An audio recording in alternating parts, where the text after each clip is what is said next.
Moving into the old house felt like a fresh start. The place was bigger than I needed, with creaky wooden floors and a ton of history. It was the kind of house you'd see in movies. Tall windows, dark wooden beams across the ceiling, and a certain vibe to it. But I didn't mind. I was looking for something different, and the rent was a steal. That first night, I was exhausted from hauling boxes and setting up the basics.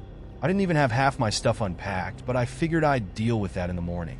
For now, all I wanted was to collapse in a bed and get some sleep. The bedroom was on the second floor, tucked away at the end of a long hallway. It was surprisingly cozy, considering how big the house was. I got into bed, turned off the light, and let out a long sigh. At first, everything was quiet. The kind of peaceful quiet that makes you think you're going to get the best sleep of your life. But just as I was drifting off, I heard a sound, a soft creak. I opened my eyes, listening carefully. It sounded like it came from the hallway just outside my door. I brushed it off as the house settling, or maybe the wind outside. You know, old houses make noise, right? But then I heard it again. This time it was louder, more deliberate, almost like footsteps. Slow, heavy footsteps moving across the wooden floor. My heart started beating faster. I sat up in bed, straining to hear where the sound was coming from. The footsteps seemed to stop just outside my door. I held my breath, waiting for something to happen, but everything went silent again.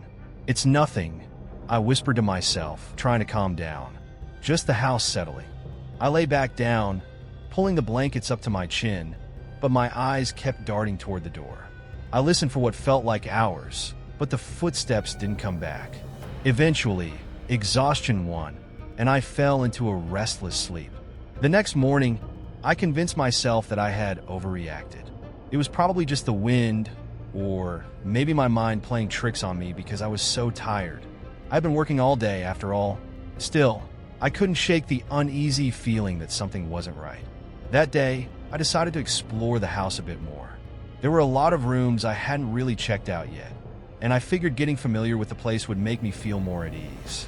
I started with the downstairs, poking around in the kitchen, the living room, and a small study that looked like it hadn't been touched in years. Everything seemed pretty normal, just a lot of dust and old furniture. But when I made my way back upstairs, I noticed something odd. One of the doors at the end of the hallway was closed. I didn't remember closing it the night before, but I assumed maybe I had without thinking. I walked over to it, reached for the handle, and gave it a turn. Nothing. The door was locked. That struck me as strange. I didn't even know the house had a locked room. None of the keys the landlord had given me seemed to fit it, and I definitely hadn't locked it myself. I tried jiggling the handle a few more times, but it wouldn't budge. I decided to leave it for now, thinking maybe it was just some old storage room, and I'd ask the landlord about it later. As the day went on, I pushed the weirdness of the night before out of my mind. I had too much to do, and there was no point in freaking myself out over some creaky floors and a locked door. But when night fell again, that same sense of unease started creeping back in. I went to bed earlier that night, hoping to catch up on the sleep I'd missed, but as soon as I lay down, the house seemed to come alive again. I was lying there, staring at the ceiling, when I heard it. The footsteps were back. They started slow, almost too soft to hear, but they grew louder with each step. This time, there was no mistaking it. Someone or something was walking down the hallway. My heart was pounding in my chest, and every instinct I had was telling me to stay in bed. But then the footsteps stopped, right outside my door again, and I couldn't help myself. I had to look. I slowly got out of bed, my feet barely making a sound on the wooden floor. My hand trembled as I reached for the door handle. I hesitated, my breath catching in my throat. Part of me was terrified of what I might find on the other side. But I couldn't just stand there all night, frozen in fear. I opened the door. The hallway was empty. I stood there, staring into the dark, half expecting to see something standing at the other end. But there was nothing, just the long, narrow hallway stretching out in front of me, lit only by the faint glow of the moon through the window. "Get it together," I muttered to myself. I closed the door, went back to bed, and pulled the covers over my head like a kid afraid of the dark. But even as I tried to calm down, I couldn't shake the feeling that something was watching me, that something was there just out of sight, waiting. The morning after the second night, I woke up groggy and frustrated. Sleep had been elusive, and my nerves were still shot from the footsteps. I couldn't shake the feeling that something was off, but I kept telling myself it was just an old house making old house noises. Still, the thought of those footsteps kept creeping back into my mind. I decided to tackle the one thing that had been nagging at me since I moved in: the locked door at the end of the hallway. I couldn't stop thinking about it, like it was some kind of puzzle I needed to solve. Why would the previous owner lock a room in a house like this and not leave a key? What could possibly be behind it? I didn't want to believe it was anything sinister, but given what I'd already experienced, I couldn't help but feel uneasy. I grabbed a flashlight and went back upstairs, determined to figure out this mystery. The door looked like any other in the house, old wood with chipped paint, but there was something about it that made me feel uneasy.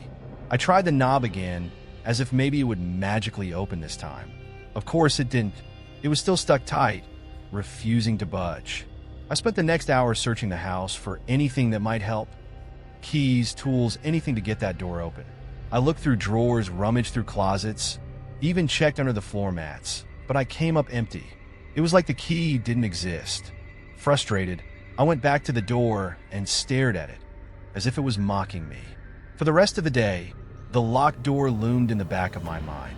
I tried to distract myself with unpacking the rest of my boxes, setting up my new living space, but the curiosity about what was behind that door kept gnawing at me. It didn't help that every now and then I thought I heard faint sounds coming from that end of the hallway. It wasn't loud, just little creaks like someone moving behind the door. As night fell, I was already feeling anxious. The sun was setting, casting long shadows through the house, and I wasn't looking forward to another sleepless night. I made dinner, watched some TV to unwind, but I couldn't relax. Every creak of the floorboards, every gust of wind against the windows made me jump. It felt like the house was alive, and I was the only one inside who didn't know its secrets. Around midnight, I finally gave in and went to bed. But just like the night before, the moment my head hit the pillow, I felt that familiar tension creeping up on me. I tried to ignore it, but it was useless. My ears were tuned in to every little sound in the house, waiting for something to happen. And then it did. The footsteps returned. I lay completely still, listening as the slow, deliberate steps moved down the hallway again. They were heavier this time, more pronounced, like whoever or whatever was walking wasn't trying to be quiet anymore. I felt the hairs on the back of my neck stand up as they drew closer to my door. I wanted to get up, to run, but my body wouldn't move. It was like I was frozen in place, gripped by fear. The footsteps stopped right outside my bedroom door again. I squeezed my eyes shut, hoping that if I didn't look, nothing bad would happen. But then I heard something new, a rattle, the sound of a doorknob being jiggled. Not my door, the locked door. I bolted upright in bed, my heart racing. The rattling continued, like someone was trying to open the door, but couldn't get it to turn. I stared at my bedroom door, half expecting it to fly open, but it stayed closed. The rattling at the end of the hall stopped abruptly, leaving a deafening silence in its place. I sat there for what felt like hours, too scared to move. I didn't dare leave the room to check what had happened. Eventually, I convinced myself to lie back down, but sleep didn't come easily. Every time I closed my eyes, I could hear the rattling again, echoing in my mind. The next morning, I was running on adrenaline and caffeine, my mind swirling with questions I didn't want to answer. What was behind that door? Who or what was trying to get in or out? I tried to keep myself busy with more unpacking, but nothing could distract me for long. The house felt different now, more oppressive, like its old walls were keeping something hidden from me. I had to figure out what was going on. I couldn't stay in a house where I didn't feel safe. Later that afternoon, I called my friend Matt. He was the kind of guy who always had a logical explanation for everything. If anyone could talk me down from this, it was him. I told him about the footsteps, the locked door, and how it was freaking me out. Dude, it's probably just the pipes or something, he said, laughing. Old houses are always full of weird noises. I don't know, man, I replied, not convinced. This feels different. I can't explain it. You have to come over and check it out. All right, Matt said, sounding more amused than concerned. I'll come by tomorrow, but I'm telling you, there's nothing to worry about. I wanted to believe him, but deep down, I knew something wasn't right. The footsteps, the rattling, it was all too real. I just needed someone else to hear it, to confirm that I wasn't losing my mind. That night, I lay in bed again, waiting. The air in the room felt heavier than before, like something was looming just out of sight. I could feel it. The house was holding its breath, waiting for me to notice. The following day, I was a wreck. Matt had agreed to come by later in the afternoon, but I could hardly wait. The house felt like it was closing in on me, like the walls were hiding something they didn't want me to see. I tried to keep myself busy, but every little sound made me jump. I couldn't get that locked door out of my head, or the rattling I had heard the night before. When Matt finally showed up, I was more than relieved to see him. He walked in with his usual carefree attitude, smiling like none of this was a big deal. "All right, man," he said, clapping me on the back. "Show me this creepy door." I led him upstairs to the hallway. The door at the end stood there, just as solid and unmoving as ever. Nothing about it looked particularly strange in the daylight, but I knew better. I had heard the footsteps. I had heard the rattling. I couldn't explain it, but I knew something was wrong. Matt rattled the doorknob, just like I had a dozen times before. Locked, of course. He gave me a skeptical look, but I could see a hint of curiosity in his eyes. "Have you checked for a key?" he asked, peeking around the hallway like it might magically appear. "Yeah, I looked everywhere," I said, frustration creeping into my voice. "There's no key." Matt shrugged. "Well, we could break it down, but the landlord might not appreciate that." I frowned. I hadn't thought about that. I was so caught up in the mystery of the door that I hadn't considered the consequences of forcing it open. Still, I couldn't let it go. "Let's look around some more," Matt suggested. "Maybe you missed something." So, we spent the next hour combing through the house again, checking every nook and cranny for a key or something that could explain why the door was locked. Nothing.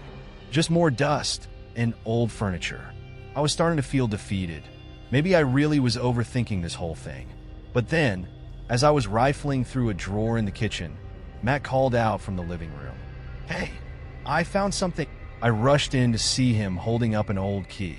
It was small, rusty, and looked like it hadn't been touched in years. My heart skipped a beat. "Could this be it?" "Found it in this little box under the couch," Matt said, handing it to me with a grin. "Looks like you missed a spot." I stared at the key in my hand, feeling a mix of excitement and dread. This was it.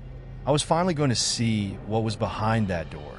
We headed back upstairs, my heart pounding in my chest. As we stood in front of the door, I hesitated. What if there was something behind it that I didn't want to find? What if opening it made everything worse? "You gonna do it, or just stare at the door all day?" Matt teased. Taking a deep breath, I slid the key into the lock. It fit perfectly. I turned it slowly, the mechanism clicking in a way that sent chills down my spine.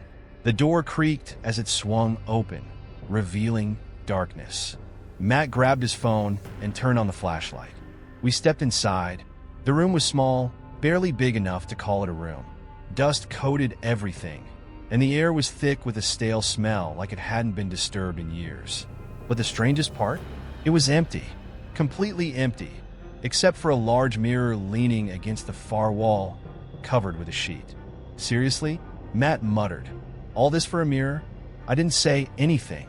The sight of the mirror gave me an uneasy feeling. I didn't know why, but something about it seemed wrong. Matt, on the other hand, had no hesitation. He walked right over to it and pulled the sheet off with a dramatic flourish, like he was on some kind of game show. The mirror was tall, with an intricately carved wooden frame, clearly old and worn. But the glass itself was perfectly clear. Matt stared into it for a moment, then shrugged.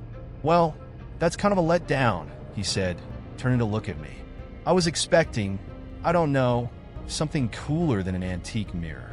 But as he moved to step away from it, I caught something in the reflection. At first, I thought it was just my eyes playing tricks on me.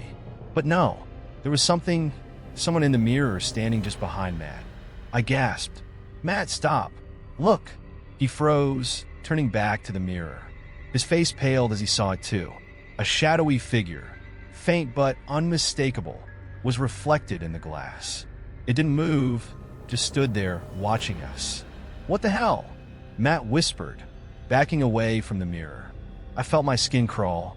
The air in the room had turned icy, and the figure in the mirror seemed to grow clearer the longer we stared. I couldn't tear my eyes away, and neither could Matt. Suddenly, there was a sound, a soft whisper, barely audible, but it sent a shiver down my spine. It was coming from the mirror. "Let me out," it whispered. Matt turned to me, his face white as a sheet. "Did you hear that?" I nodded, my throat tight with fear. The whispering grew louder, more urgent. "Let me out. We need to leave," I said, my voice trembling. But just as we turned to leave the room, the door slammed shut behind us. The whispering filled the room, swirling around us like a gust of wind. I felt panic rising in my chest as I pounded on the door, trying to get it open. It wouldn't budge. "Matt, help!" I shouted, my voice shaking. Together, we threw ourselves against the door, but it was like something was holding it shut from the other side. The whispering continued, growing more frantic. "Let me out! Let me out!" Just when I thought we were trapped for good, the door suddenly flew open, sending us both stumbling into the hallway. We scrambled to our feet, gasping for air, and slammed the door shut behind us. We stood there in the hallway, our backs against the wall, breathing heavily. Neither of us spoke for a moment, too shaken by what had just happened.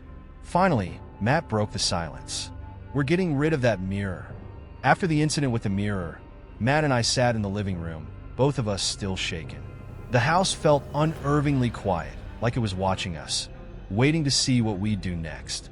My mind was racing, trying to make sense of what had just happened in that room. It felt surreal, like a nightmare I couldn't wake up from. Matt leaned forward on the couch, rubbing his face with both hands. "Okay, that was messed up," he muttered. "I don't know what the hell that was, but I'm done." I nodded, still trying to calm my racing heart. "We need to get rid of that mirror." I agreed, my voice coming out more frantic than I intended. "I don't care what it is, I just want it out of here." Matt didn't argue. He was usually the first to dismiss anything supernatural as nonsense, but after what we both had seen, there was no denying it anymore. The whispering, the shadow in the mirror. It was too real, too close. We both sat in silence for a while, trying to figure out what to do next. I could feel the weight of the house pressing down on me, like it was trying to keep me there, trapped in its secrets. Every creak of the floorboards, every gust of wind outside felt like it was part of something bigger, something we didn't understand. "We should move the mirror out to the garage or something," Matt finally said. "Get it out of the house, at least for now." I agreed. We didn't want to be near that thing any longer than we had to. So, with a nervous glance at each other, we headed back upstairs to the room. I felt a sense of dread creeping over me as we approached the door, my mind replaying the whispering voice, the way the door had slammed shut behind us. I hesitated, hand on the doorknob, and took a deep breath. Matt gave me a look. "Ready?" I nodded, though I didn't feel ready at all. I turned the knob slowly, pushing the door open just wide enough to peer inside. The room looked exactly the same. The mirror stood there against the far wall, untouched, the glass reflecting the dim light from the hallway. It seemed harmless in the daylight, but I knew better. The figure, the whispering, it was all still too fresh in my mind. The silence in the room felt heavy, like the air was holding its breath, waiting for us to make a move. "All right," Matt said, breaking the tension. "Let's just get this over with." He walked over to the mirror, glancing at it warily before gripping the frame. I stood by the door, keeping my distance, ready to bolt if anything strange happened again. But nothing did. The mirror stayed still, the glass showing only our reflections as Matt lifted it, struggling slightly with its weight. "Give me a hand," he grunted, nodding toward the other side of the mirror. I hesitated for a second before stepping forward. Together, we carried the mirror out of the room, the glass reflecting the hallway as we moved. Every step felt tense, like something was going to happen at any moment, but the house remained silent. We made it downstairs and out to the garage without incident. Matt leaned the mirror against the far wall, wiping sweat from his forehead. "That thing's heavier than it looks," he muttered, but I barely heard him. My eyes were still on the mirror, half expecting to see that shadowy figure appear again. But the glass was clear, just our tired reflections staring back at us. "All right," Matt said, clapping his hands together. It's out of the house. You should be good now, right? I wanted to believe him. I wanted to think that getting the mirror out of the house would be the end of it. But deep down, I wasn't so sure. The house still felt wrong, like something was lurking just out of sight, waiting for its next chance to make itself known. We went back inside, and for a moment, everything seemed normal. Matt grabbed his jacket, ready to head home, and I felt a small sense of relief that maybe, just maybe, things would go back to normal. But as we walked back toward the front door, something caught my eye. I stopped, staring down the hallway toward the stairs. The door at the end of the hall, the one we had unlocked with the old key, was wide open. "Matt," I whispered, pointing toward the stairs. "Look." He turned, his face going pale. "We closed that, right?" I nodded slowly. We had definitely closed it after taking the mirror out. I could feel the cold creep of fear crawling up my spine. Something had opened the door again. "Stay here," Matt said, stepping forward cautiously. "Wait, don't." I started, but he was already halfway down the hallway. He stopped in front of the door, peeking inside cautiously. "Nothing here," he called back, but his voice sounded uncertain. "It's empty." I joined him, standing just behind him as I looked into the room. He was right. It was empty. Just four walls and dust, with nothing to explain why the door had opened on its own. "We should go," I said, my voice shaky. Matt nodded, backing away from the door. "Yeah, let's get out of here." We turned to leave, but as we reached the top of the stairs, a sound stopped us in our tracks. Whispering, low, barely audible, but unmistakable. "Let me out." It was coming from the empty room behind us. Matt and I locked eyes, fear washing over both of us. We didn't wait. We ran down the stairs, slamming the front door behind us as we bolted outside. My heart was pounding so hard I could barely think straight. We stood on the front lawn, gasping for air, neither of us saying a word.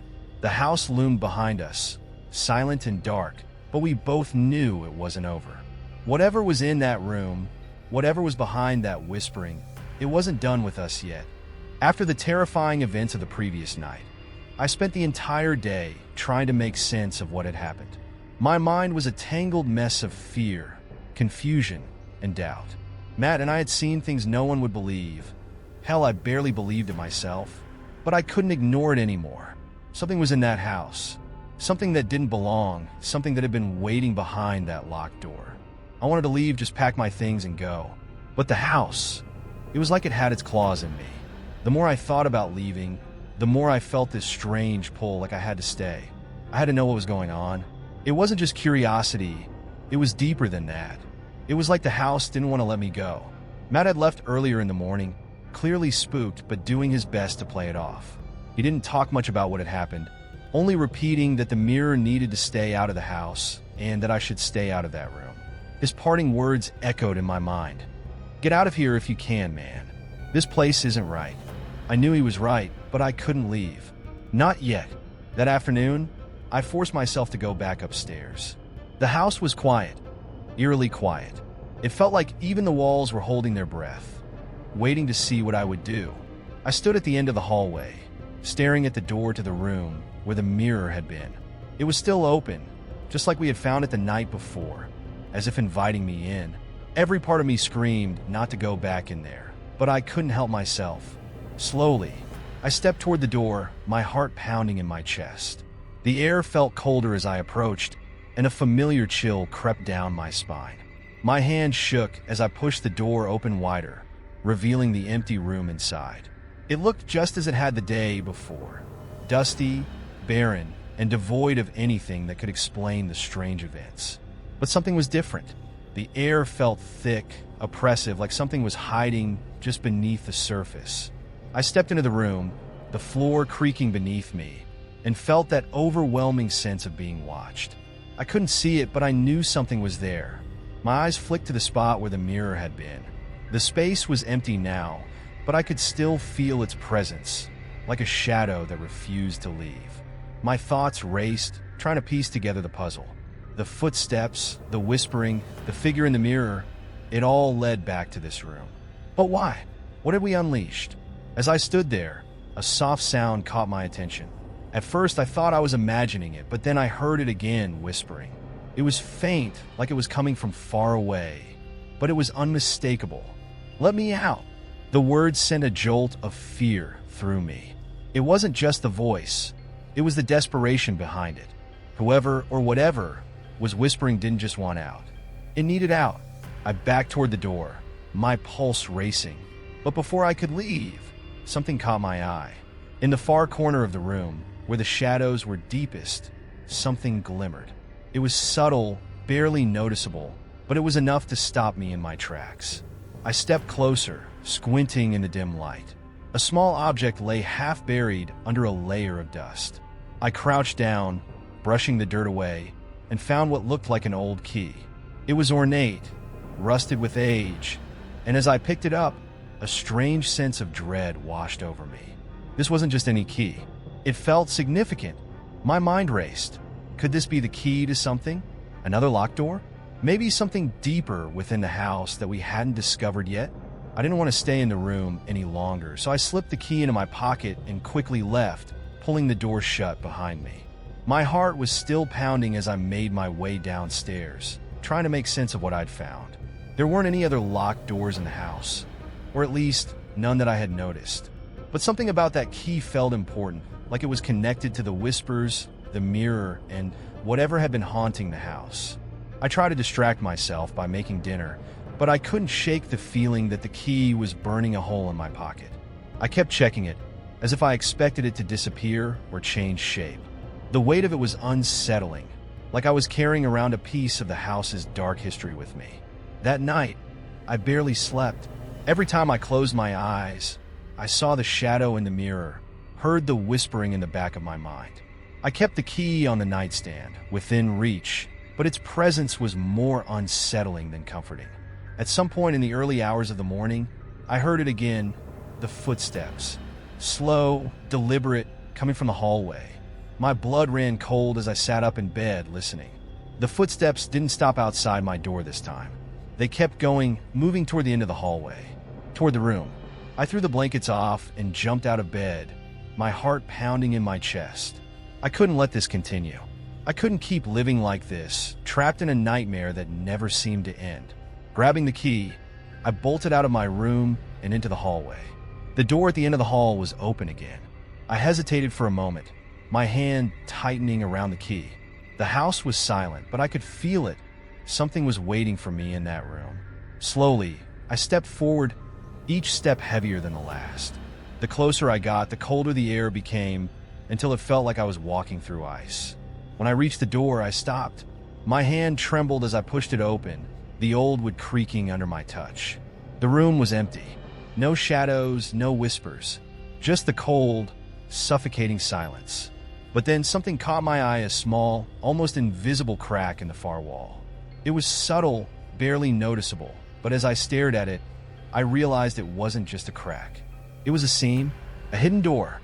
My breath caught in my throat as I approached it, the key still clenched tightly in my hand. This was it. This was what the key was for. With trembling hands, I slipped the key into the lock. The old metal resisted for a moment before finally giving way with a soft click. The door swung open, revealing a narrow staircase leading down into darkness. I stared into the void, my heart racing, knowing that whatever was down there was the answer to everything. And I wasn't sure I was ready to face it. I stood frozen at the top of the staircase, staring into the pitch-black darkness below. The cold air that wafted up from the hidden space beneath the house was different, heavier, older, like it hadn't been disturbed in decades. My hand trembled as I gripped the key tightly in my pocket, my mind racing with questions I wasn't sure I wanted answers to. What was down there? And why was it hidden away for so long? The whispering had stopped.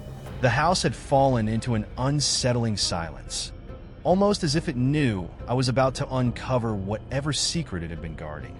My instinct screamed for me to turn around, to run, and never look back. But something about the open door, the discovery of the hidden staircase, drew me in. I couldn't leave without knowing the truth. I took a deep breath, grabbed my phone for light, and slowly descended the stairs. Each step creaked under my weight, the sound echoing ominously in the confined space. The air grew colder the further down I went, wrapping itself around me like a suffocating blanket. My flashlight barely cut through the thick darkness, illuminating only a few feet ahead. At the bottom of the stairs, the narrow passage opened up into a small, dimly lit room. The walls were rough stone, and the air smelled damp and stale. In the center of the room stood an old wooden table covered in dust. On it, there was a large, leather-bound book, worn and yellowed with age. I stepped closer, my heart pounding in my chest, and wiped away the dust from the cover. There was no title, no markings, just an eerie, blank surface. I hesitated before opening it, unsure of what I was about to find, but something urged me on. The pages inside were filled with handwritten notes, scrawled in messy, uneven script. I flipped through them, my pulse quickening as I realized what I was looking at. The notes detailed rituals, strange symbols, and mentions of an entity trapped inside the house. An entity bound by something powerful, locked away, waiting to be freed. The words were frantic, almost desperate, as if whoever had written them was terrified of what they were dealing with. The last page caught my eye. It wasn't like the others. There was no explanation, just one sentence scrawled hastily across the paper. Asterisk, do not let it out. Asterisk. The weight of the warning settled heavily on my chest. The whispers, the footsteps, the mirror. It all made sense now. The entity had been trying to escape, using the mirror, the locked door, the sounds. And somehow, we had come too close to setting it free. I slammed the book shut, panic rising in my throat. I needed to get out of there. I needed to leave the house and never look back. But as I turned to head back up the stairs, something stopped me in my tracks. The whispering was back. Let me out. It was louder now, more insistent. And it wasn't just in my head anymore. It was coming from behind me. Slowly, I turned to face the far corner of the room, where the shadows seemed to gather unnaturally. My flashlight flickered, casting shaky light on the wall. But that wasn't all it revealed. There, in the shadows, a figure began to take shape. It was barely visible at first, just a dark outline, but it became clearer with each passing second. My heart pounded in my chest as I backed up, stumbling over my own feet. Let me out, the voice whispered again, this time louder, more menacing. The figure moved closer, stepping out of the shadows. I could see it now. Its face was pale, gaunt, with sunken eyes that glowed faintly in the darkness. Its mouth twisted into a grotesque smile, but there was nothing human about it. I turned and bolted for the stairs, my breath coming in ragged gasps. The door at the top was still open, but it felt impossibly far away. The whispering followed me, growing louder, filling the space around me. Let me out! I raced up the stairs, my legs burning with the effort. Just as I reached the top, the door slammed shut in my face. I threw myself against it, frantically trying to force it open, but it wouldn't budge. The air around me grew colder, and I could feel the presence of the entity at my back. Desperation clawed at me as I searched for the key I had used earlier, my hands shaking uncontrollably. I found it in my pocket and jammed it into the lock, twisting it with all my strength. The door creaked open just enough for me to squeeze through, and I stumbled into the hallway, slamming it shut behind me. For a moment, I leaned against the door, gasping for breath. The house was silent again, but the silence felt more ominous now, like the calm before a storm. I knew the entity was still down there, still trapped, but it wouldn't be for long. It had been growing stronger, and we had come too close to releasing it. I couldn't stay here any longer. This house, with its secrets and dark history, was no place for me. Whatever the previous owners had done to bind the entity, I had already disturbed it, and I wasn't going to stick around to see what happened when it finally broke free. I ran down the stairs, grabbed my car keys from the kitchen counter, and raced for the front door. I didn't bother packing anything. I didn't care. I just needed to leave. The whispering had stopped, but I could feel it. The presence in the house, watching me, waiting for me to make a mistake. As I threw open the front door, I cast one last glance over my shoulder. The house stood there, silent and still, but I knew better. The entity was still inside, and it was only a matter of time before it found a way out. I slammed the door behind me, jumped into my car, and sped away without looking back. But even as I drove, the whispering echoed in my mind. It's been weeks since I left the house, but it feels like it's still with me, lingering in the corners of my mind. I drove all night after I fled, not stopping until I was miles away, far enough that I thought I'd be able to forget. But no matter how far I go, I can't shake the feeling that I left something unfinished. Something dark and ancient that still has its eyes on me. I ended up crashing in a motel that night, barely able to sleep, my body still buzzing with the adrenaline of escape. When I did finally drift off, my dreams were filled with the house, its dark corners, the hidden staircase, and that figure in the basement, watching me with those hollow eyes. Every night since then, I've dreamed of the house. No matter where I go, it's there waiting. I try to get back to normal, to pretend like none of it happened. I rented a small apartment a couple of towns over, thinking that a fresh start would help me move on. But the nightmares haven't stopped, and neither has the whispering. At first, I thought it was in my head. The stress, the trauma. It made sense that I'd hear things, that my mind would play tricks on me. But it's not just at night anymore. I hear it during the day too, in the quiet moments when everything else goes still. A soft, familiar voice, just barely audible, murmuring, "Asterisk, let me out. Asterisk." I hear it in the dead of night, when I'm lying in bed and the apartment is silent. I hear it when I'm driving, the hum of the car engine barely covering the sound of those whispered words. Sometimes, I'll catch my own reflection in the rearview mirror and feel a flicker of something, like there's something behind me, just out of sight. I always tell myself it's nothing, but deep down I know better. I called Matt a few times after I left, trying to make sense of it all, trying to hear someone else say it was real. But each time, he avoided talking about the house. He said he didn't want to think about it, that he had enough nightmares of his own. He's been distant since that night, and I don't blame him. We both saw things we'll never be able to forget. But the worst part isn't the dreams, or the whispering, or even the feeling that something is following me. It's the mirror. A week after I moved into my new place, a large package showed up at my door. There was no return address, no note, just my name scribbled hastily on the side. At first, I thought it was a mistake. I hadn't ordered anything, and no one knew where I had moved, not even my closest friends. I hesitated for a long time before opening it. Something about the package felt wrong, but curiosity got the better of me.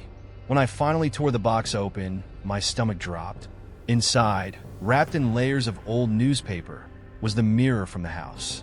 The same mirror Matt and I had carried out to the garage. The same one that had shown us that twisted reflection, that had whispered to us, asking to be let out. I backed away, my mind racing, trying to figure out how it had ended up here. I had left the house.